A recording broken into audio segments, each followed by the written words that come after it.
Assalamualaikum warahmatullahi wabarakatuh.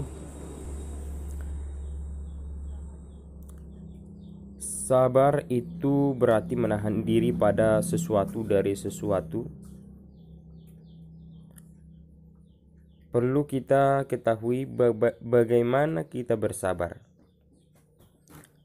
Sebagaimana sabar itu berarti menahan diri pada sesuatu dari sesuatu. Sedangkan sabar itu ada 3 macam.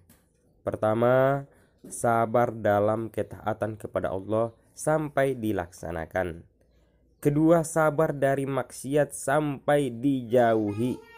Dan yang ketiga, sabar dalam menghadapi takdir Allah yang terasa sakit. Sabar dalam ketaatan. Yang pertama, sabar dalam ketaatan kepada Allah, yaitu seseorang bersabar dalam melakukan ketaatan kepada Allah. Dan perlu diketahui bahwa ketaatan itu adalah berat dan menyulitkan bagi jiwa seseorang. Terkadang pula melakukan ketaatan itu berat bagi badan, merasa malas dan lelah atau capek. Allah Subhanahu wa taala menjelaskan, Bismillahirrahmanirrahim. Ya ayyuhalladzina amanu sabiru wa sabiru wa rabitu wattaqullaha la'allakum tuflihun.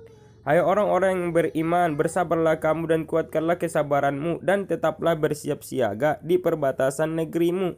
Dan bertakwalah kepada Allah supaya kamu beruntung. Al-Quran Surah Ali Imran ayat 200. Dalam ayat ini diperintahkan kepada orang beriman untuk bersabar. Sabar menghadapi gangguan orang lain. Melakukan ketaatan, menunggu sholat setelah sholat. Disuruh pula bertakwa kepada Allah supaya menjadi orang yang beruntung di dunia dan akhirat. Ada perbedaan antara isbiru dan sobiru. Isbiru hanya dari satu pihak, yaitu menahan diri dari sesuatu. Sedangkan sobiru berasal dari dua pihak, yaitu bersabar atas gangguan orang lain. Misalnya bersabar ketika bertemu musuh. Kemudian yang kedua, sabar dalam menjauhi maksiat. Bentuknya adalah menahan diri dari perbuatan-perbuatan haram seperti berdusta, menipu dalam muamalah, makan harta dengan cara batil, dengan riba dan semacamnya. Berzina, minum minuman keras, mencuri, berbagai macam bentuk maksiat lainnya.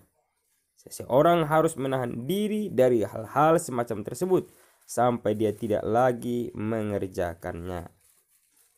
Tentu saja membutuhkan pemaksaan dan menahan diri dari hawa nafsu yang mencekam. Itulah dia yang kedua, sabar dalam menjauhi maksiat. Dan yang ketiga, perlu juga kita sabar dalam menghadapi takdir yang terasa sakit.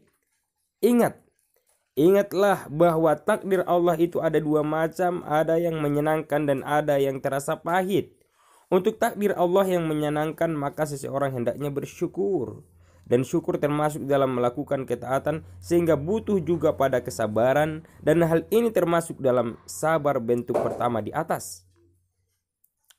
Sedangkan takdir Allah yang dirasa pahit, misalnya seseorang mendapat musibah pada badannya, atau kehilangan harta, atau kehilangan salah seorang kerabat, maka ini semua butuh pada kesabaran dan pemaksaan diri.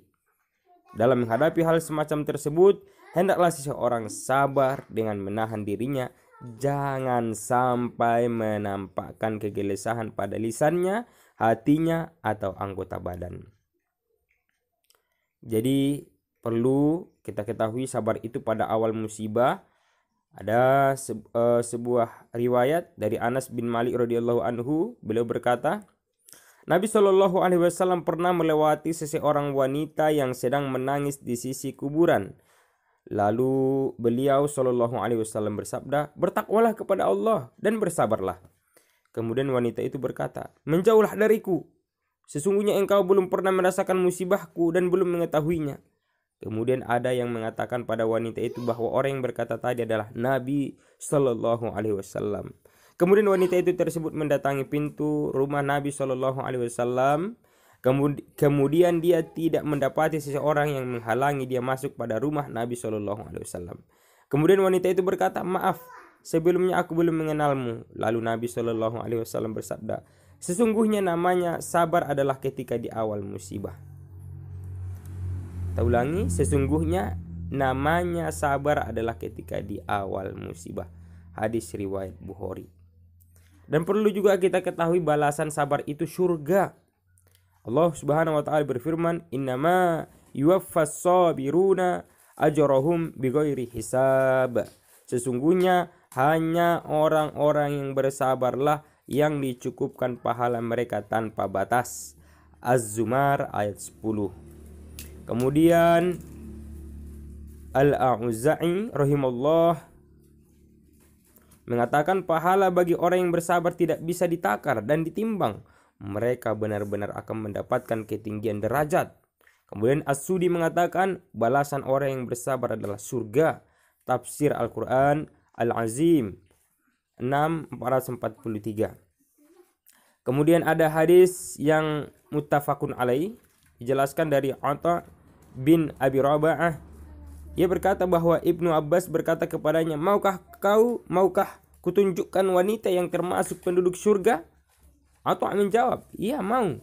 Ibnu Abbas berkata, wanita yang berkulit hitam ini, ia pernah mendatangi Nabi SAW, lantas ia pun berkata, aku menderita penyakit ayan dan auratku sering terbuka karenanya. Berdoalah kepada Allah untukku.